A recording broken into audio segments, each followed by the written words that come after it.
absen dulu ya. Di absen dulu di link chat yang saya kirim. Ya, Pak. Pak. Ya, Pak.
kurang 5 orang, segera dihubungi ya.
Masih ada yang belum join, kurang 4 ini.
Yang belum absen absen ya.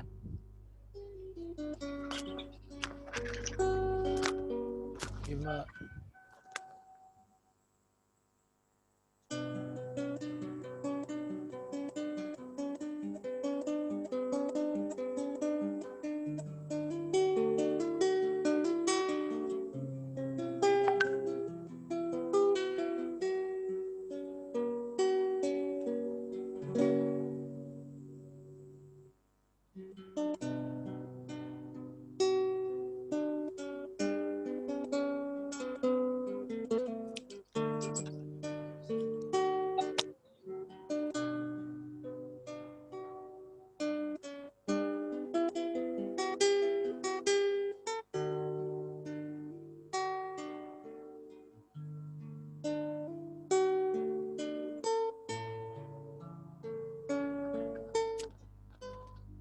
Baru 29 yang absen.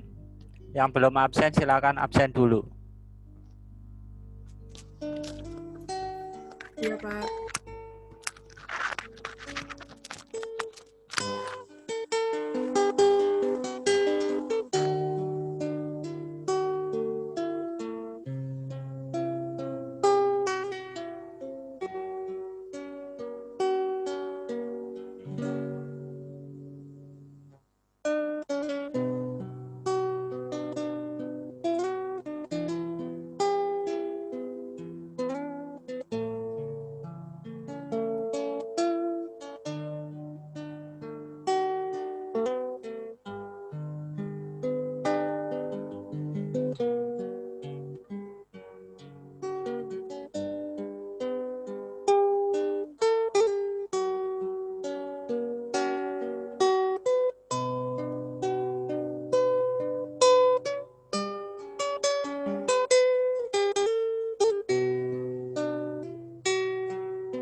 Masih ada yang belum join?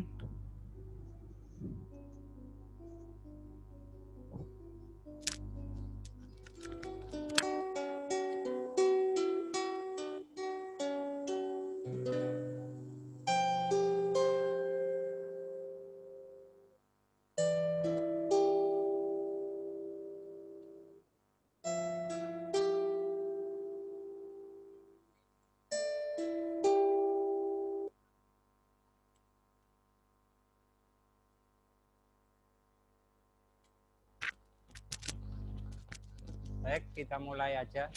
Assalamualaikum warahmatullahi wabarakatuh. Waalaikumsalam warahmatullahi Waalaikumsalam wabarakatuh. warahmatullahi wabarakatuh. Semuanya, eh ini tadi saya mengira jam 3 seperti yang kemarin. Cuma kok sudah banyak yang masuk Zoom. Jadi kembali lagi ke jam 1. Di sini saya konfirmasi lagi. Untuk pertemuan selanjutnya kita pertemuan jam 3 ke atas atau tetap jam 1? Kalau Jam saya 1 aja, jam 1 Pak. aja, Jam Pak. 1 oke Pak, gak apa-apa. Jam 1 aja, Pak. Jam 1, Pak. Jam 1 berarti ya. Iya Pak. Iya, Ya. Pak. Iya, Pak. Oke, berarti tetap jam 1. Berhubungan dengan tugasnya, ada kendala?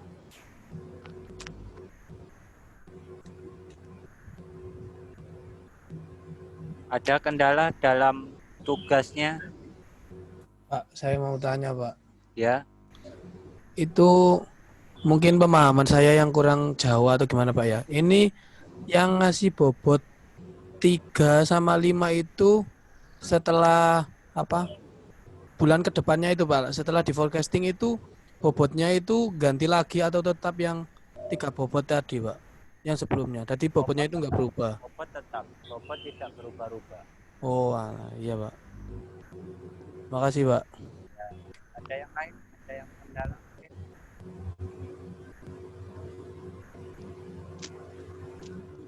Ada yang mengalami kendala? Ada yang tidak bisa?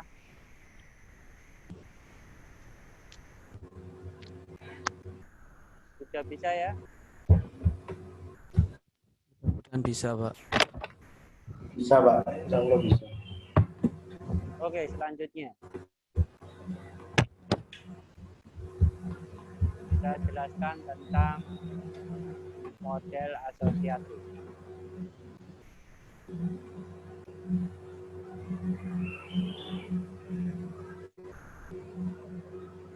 Tentang trend projection dan linear regresi.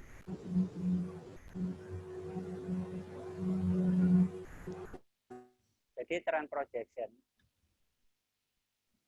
dengan rumusan Y sama dengan A plus B. Di mana Y variabel terikatnya atau peramalan yang akan kita cari. X variabel bebas tergantung dari waktu. Kapan peramalan itu dicari? Peramalan mana yang akan kita cari? A konstanta. B koefisien trennya. Contohnya seperti ini. Ada volume penjualan mulai dari tahun 2003 sampai 2007. Volumenya meningkat dari tahun ke tahun. Disuruh cari tahun 2008 dan 2009 berapa? Kemudian di sini kita buat tabulasi dulu, kita tabulasi dulu. X misalnya min 2, min 1, 0, 1, 2. Y-nya merupakan penjualannya. Kemudian dikalikan X kali Y dan dicari nilai X kuadratnya. Semua ditotal, kemudian dicari nilai A dan B-nya. Nilai A-nya sigma Y dibagi jumlah datanya. Ketemu sekian. B, sigma X kali Y dibagi X kuadrat. Ketemu 1164,4. Jadi rumusan trennya ketemu Y sama dengan sekian. Bila mana dicari 2008, berarti Y 2008, tinggal X-nya diganti. Berarti 2008 X-nya 3 ketemu sekian. 2009 ketemu sekian. Dari trend projection, ada yang ditanyakan? Belum, Pak. Pak, untuk Pak, Pak, untuk penetapan nilai X-nya itu Terserah.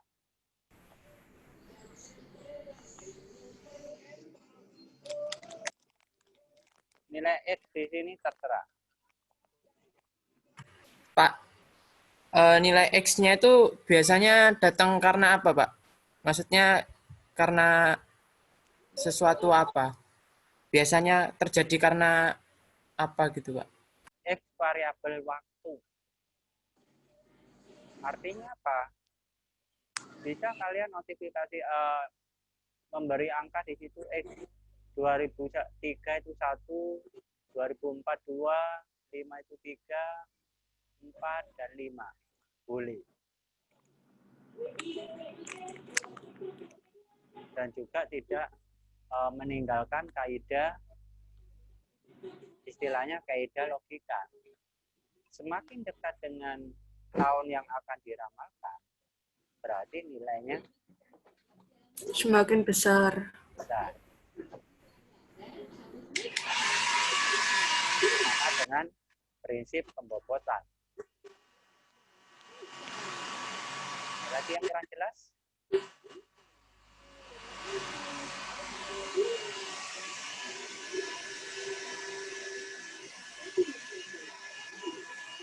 Artinya apa? Berarti setiap pekerjaan kalian otomatis berbeda-beda untuk jawabannya.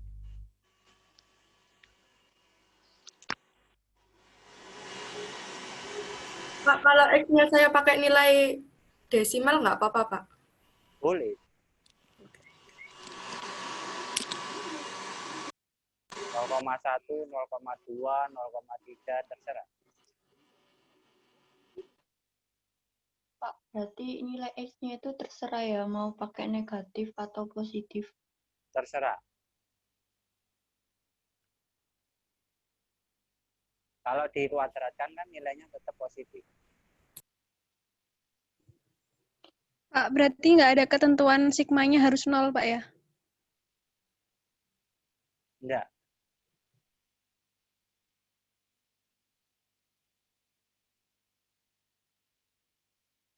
Sudah jelas, jangan sampai nanti timbul pertanyaan di luar forum ya. Dalam arti kalau memang Anda kurang jelas, silakan Anda tanya.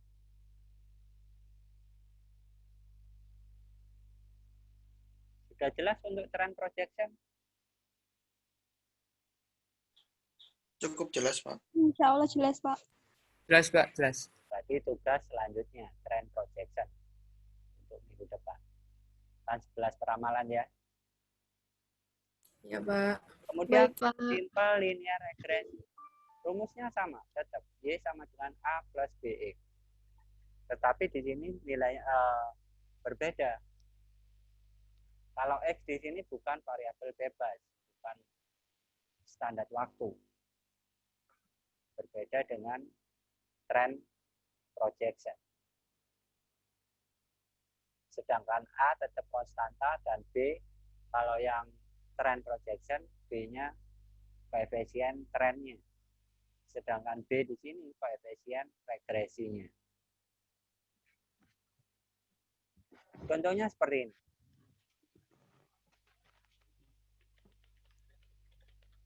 Jadi pekerjaan renovasi rumah. Sales dan weeks mulai tahun 2002 sampai 2007. 2002 ada laku 20 sampai terakhir 2007 35. Dengan upah mulai dari 1 terakhir di 2007 upahnya 7. Nah, ini kantor mau memperkirakan berapa upah wilayah di tahun 2008. Memperkirakan upahnya 6. Berarti penjualannya kira-kira berapa ya? Nah, itu yang akan diramalkan.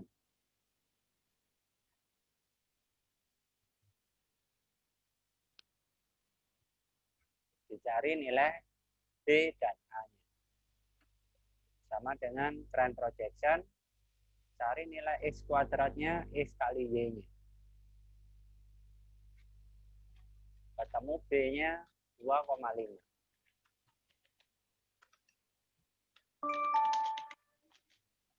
Untuk nilai A-nya 17,5.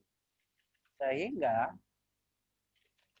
secara rumus matematis, nilai regresi linearnya Y sama dengan 17,5 ditambah 2,5 dikali upah atau nilai X-nya. Dicari 2008. X-nya tadi perkiraan 6. Jadi sales-nya ketemu 32,5. Ada yang ditanyakan?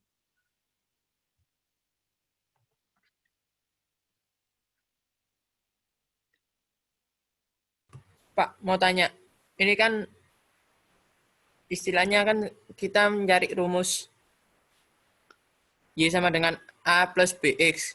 Terus kan sudah ketemu 17,5 plus 2,5. Nah, itu apakah kalau misalnya mau cari 2008, misalnya 2008 atau 2009, itu rumusnya kan nggak ganti-ganti kan, Pak? Iya, Istilahnya sudah jadi rumus tetap kan, Pak? Iya.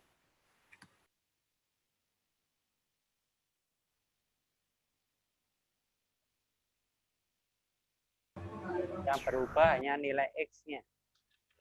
Sama dengan trend projection.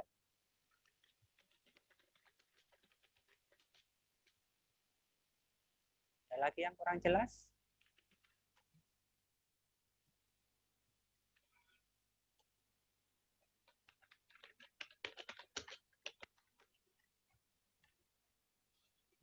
Untuk yang lainnya sudah jelas?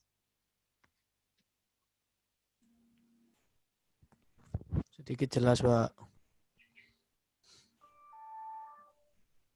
Yang lain gimana? Sudah, Pak. Lanjut dulu aja, Pak. Pak mau tanya. Ya, Pak mau tanya. ya silakan. Berarti kalau misalnya ini nanti nyari yang 2009 itu koneksi Y yang udah ketemu kan dimasukkan di yang tadi 2008. Terus wage-nya gimana, Pak? Nanti kalau 2009 itu kan kita harus mengetahui dulu kira-kira upahnya berapa di 2009. Jadi salah satu harus diketahui, Y atau X-nya yang harus diketahui.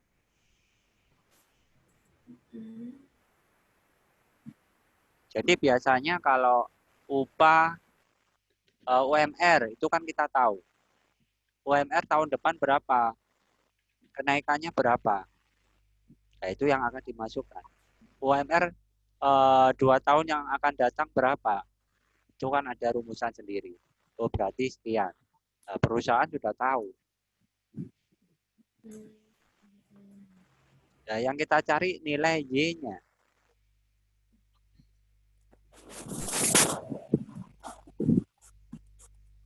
Berarti kalau 2009 tetap 17,5 ditambah 2,5 dikali upah 2009 itu berapa? Misalkan 8. Nah, berarti berapa salesnya?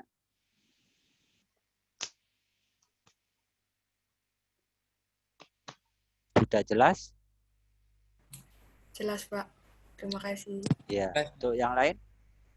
Cukup jelas, Pak. Sudah jelas ya? Ya, Pak, lanjut. Ya.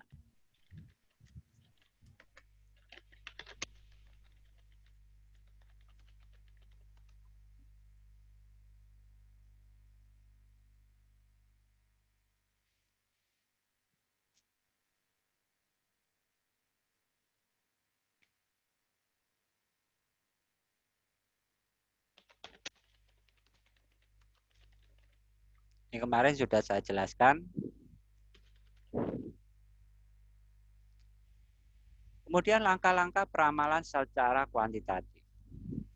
Jadi yang pertama, langkah pertama. Tujuan peramalannya itu apa? Untuk meramalkan apa? Kita harus tahu. Meramalkan penjualan, meramalkan output produksi, peramalan bahan baku, atau peramalan apa?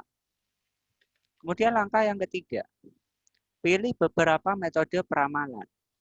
Jadi kita nggak bisa membuat, kalau perkuliahan di sini saya tugaskan membuat 11 metode peramalan. Tapi nanti dalam realitanya atau dalam skripsi mungkin nanti kalian kalau ambil tentang BPIC, tergantung dari pola datanya. Oh, pola datanya bersifat tren, berarti peramalannya ini. Yang cocok dengan pola datanya. Kemudian setelah dipilih metode peramalan, langkah selanjutnya menghitung parameter-parameternya.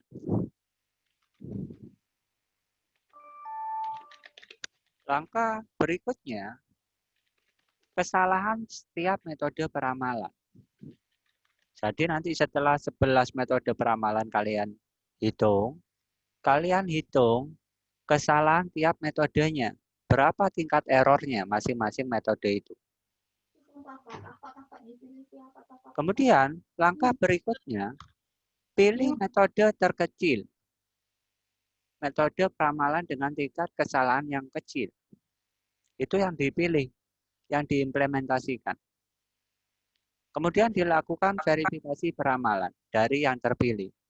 Apakah datanya out of control atau dalam kendali? Pakai peta kendali.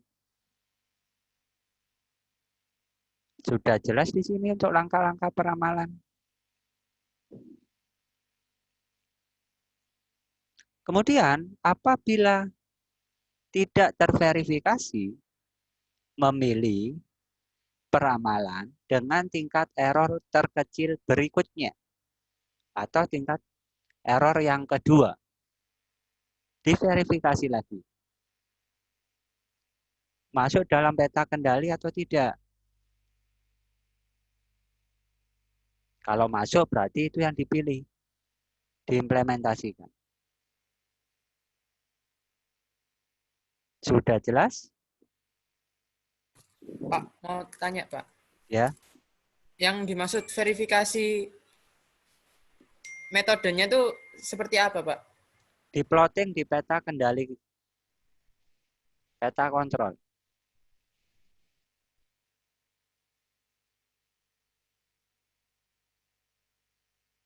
Sudah diajarkan kan peta kontrol? Moving range chart.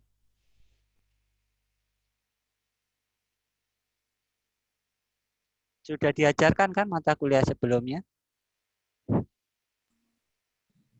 Peta kontrol udah, Pak.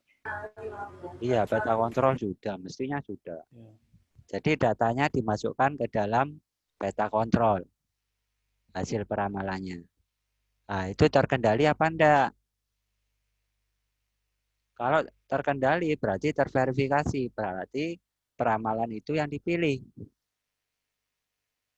Oke, selanjutnya.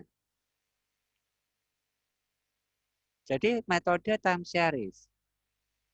Nah, yang mempengaruhi analisisnya yaitu pola siklis, pola musiman, pola horizon, dan pola tren. Kita harus tahu pola data kita sebelum menentukan metode peramalan yang akan kita pakai. Pola siklis. Penjualan produk dapat memiliki siklus yang berulang secara periodik. Jadi dipengaruhi oleh aktivitas ekonomi yang bersifat periodik.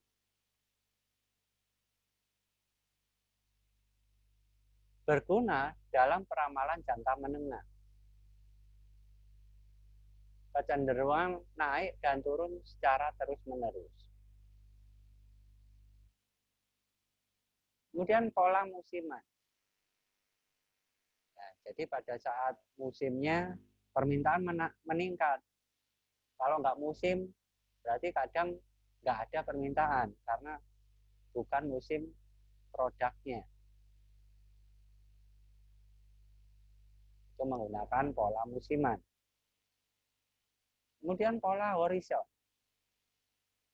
Jadi datanya bersifat fluktuasi di sekitar nilai rata-ratanya. Nilai rata-rata dari data kita. Menggunakan pola horizon.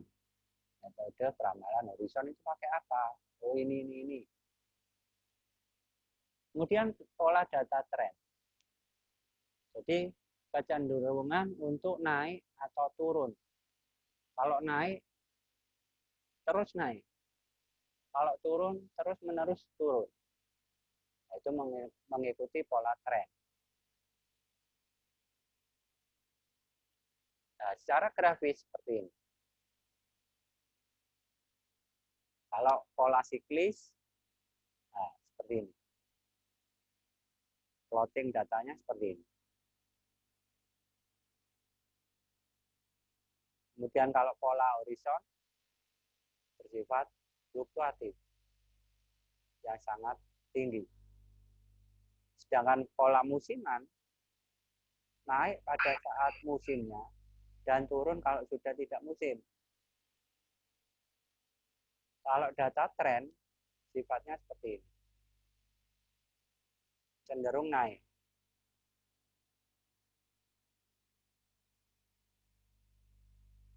Kemudian ada beberapa pola tren. Ada tren linier, tren eksponensial, tren logaritma, tren geometrik, dan tren hiperbola. Nah, di sini nggak perlu kalian istilahnya terlalu rumit pakai logaritma, geometrik, apalagi hiperbola. Tambah pusing. Cukup linier dan eksponensial. Jadi untuk rumusan eksponensial, rumusannya seperti ini.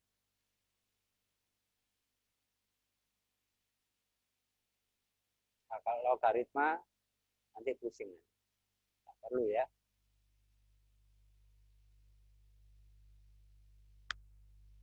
Kemudian metode peramalan yang termasuk time series. Pakai metode smoothing, penghalusan. Kemudian proyeksi kecenderungan dengan regresi. Dan metode dekomposisi. Metode penghalusan, rumusannya seperti ini. Jadi ada single moving average. Rumusannya Ft plus 1 itu sama dengan Xt minus N plus 1 ditambah dan seterusnya. Per jumlah data.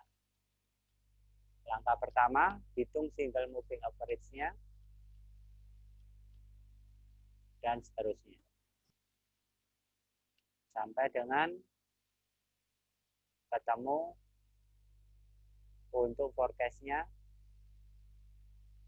AT plus BT kali M. Kemudian ada double moving average. Rumusannya pakai sama dengan week moving average. Pakai pembobotan. Kemudian untuk eksponensial smoothing. Penghalusan dengan metode eksponensial. Alpha kali Xt ditambah 1 minus alpha kali forecast sebelumnya. Kemudian ada double exponential smoothing. Jadi pakai nilai alpha dan beta.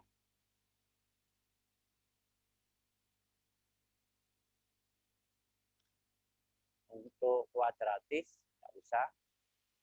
Terlalu rumit bagi Anda.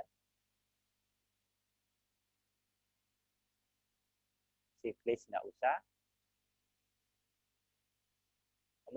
Kemudian metode dekomposisi. Langkah-langkahnya, ramalkan fungsi Y BT sama dengan A plus BT sama dengan trend projection dan regresi linear sama, rumusnya sama.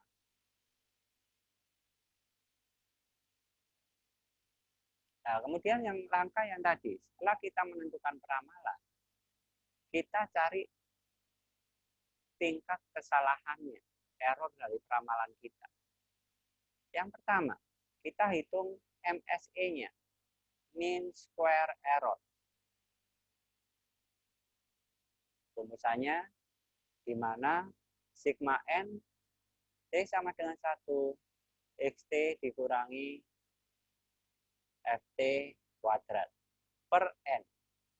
Ketemu nilai MSE-nya. Nilai errornya. Mean square errornya. Berapa MSE-nya? Masing-masing tingkat peramalan kita. Metode yang memiliki error terkecil itu yang kita pilih. Kemudian SEE. Selain MSE, kita juga bisa menentukan tingkat error peramalan dengan SEE. Rumusnya seperti ini. Kemudian bisa ditentukan dengan mencari nilai percentage error. Dengan rumusan dikali 100%. Berapa persen tingkat errornya? Bisa positif, bisa negatif. Tingkat error yang bisa kita gunakan juga pakai MAPE, mean absolute percentage error. Rumusannya seperti ini. Jadi dari PE diabsolutkan, dibagi jumlah data. Berapa tingkat errornya?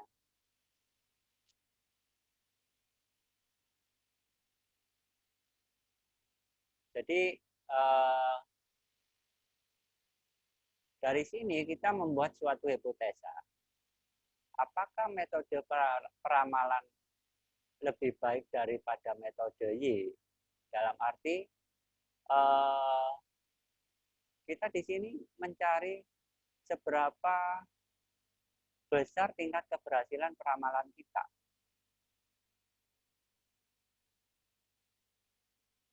Nah, itu tadi yang ditanyakan, proses verifikasi dengan menggunakan moving range chart.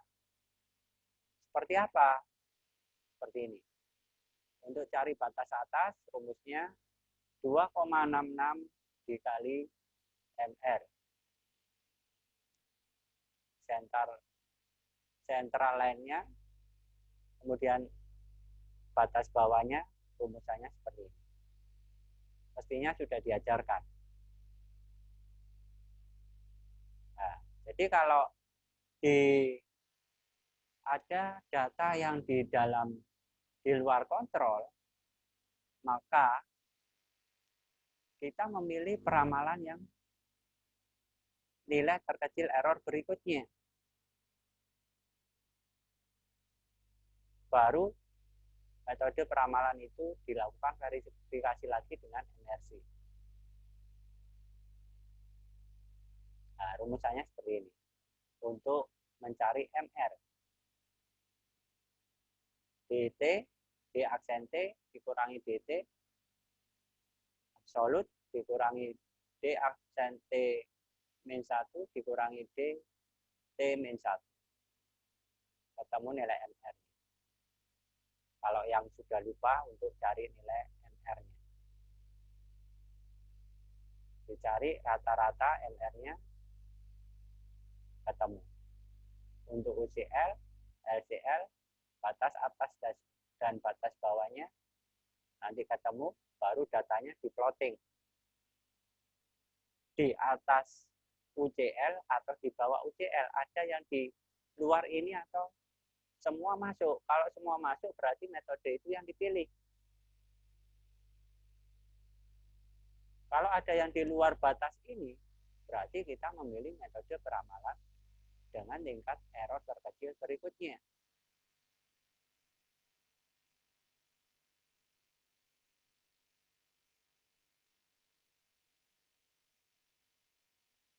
Oke, dari sini ada yang ditanyakan?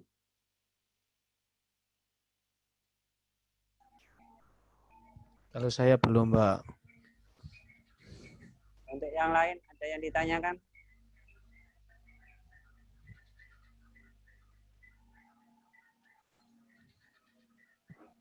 Sudah jelas? Sudah. Udah Pak, jelas Pak.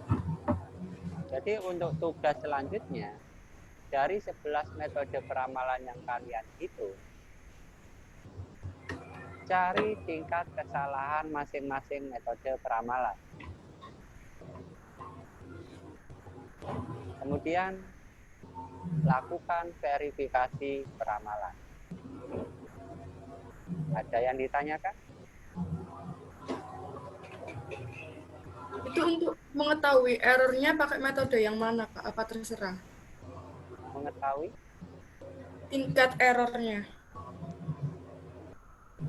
MR-nya. Iya.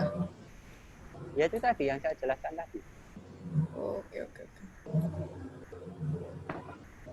Pak, untuk data yang digunakan itu data yang kemarin atau buat lagi? Data yang Anda gunakan. Yang kemarin berarti ya, Pak ya? Iya.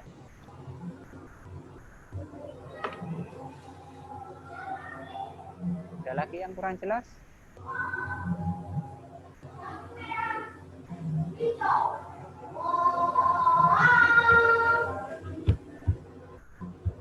Sudah jelas?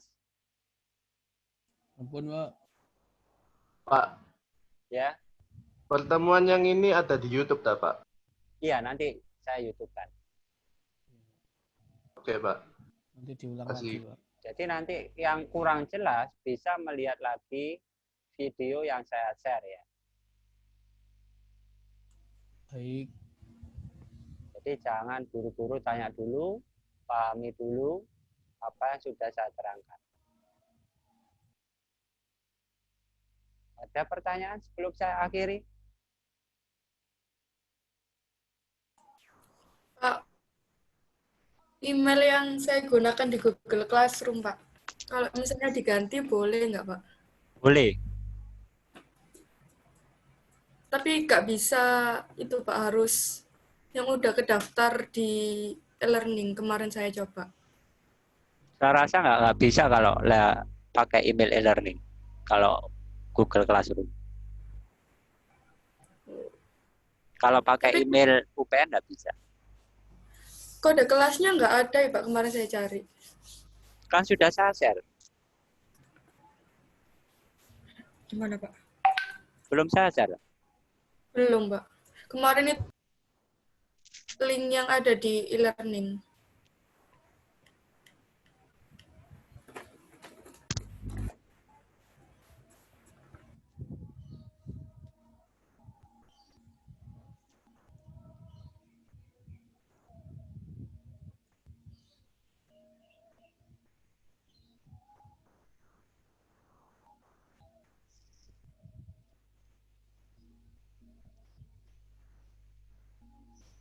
Bentar. Ini kode kelasnya.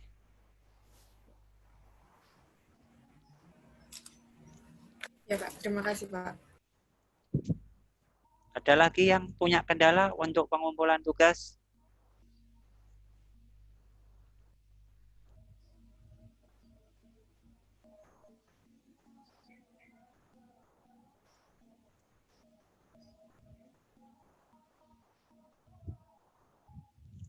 Total 39. 37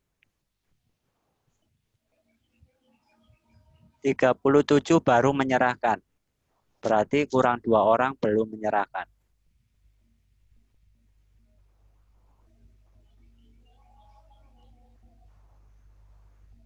Nah, di sini kalian bisa lihat yang sudah mengumpulkan 37 orang. Total yang ikut 39.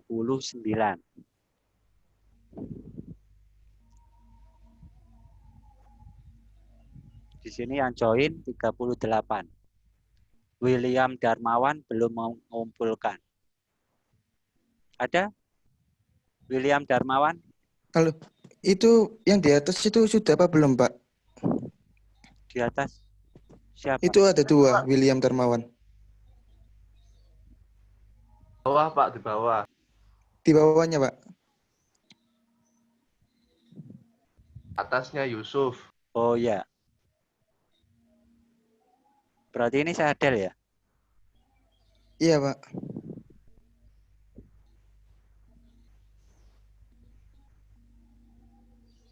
Berarti emailnya masuk 2. Kemarin sempat apa itu error, Pak. Nge-lag terus coba ganti email gitu, Pak, kemarin. Yang nggak dipakai yang mana ini?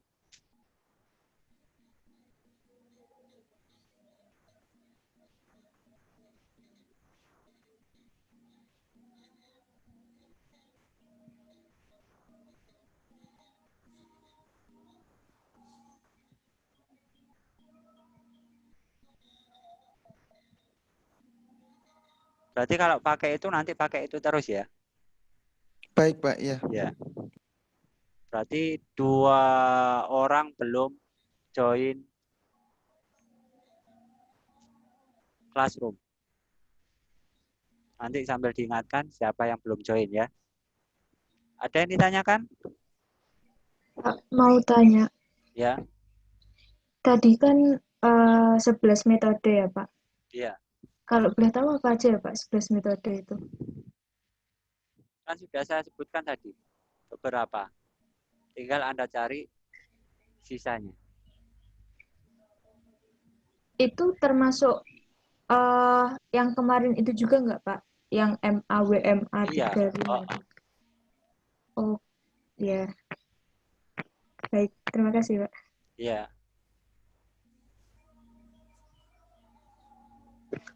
Pak mau tanya, kalau Ya. yang Kutsi itu udah ini tak Pak, udah join classroom kan ya? Classroom kan?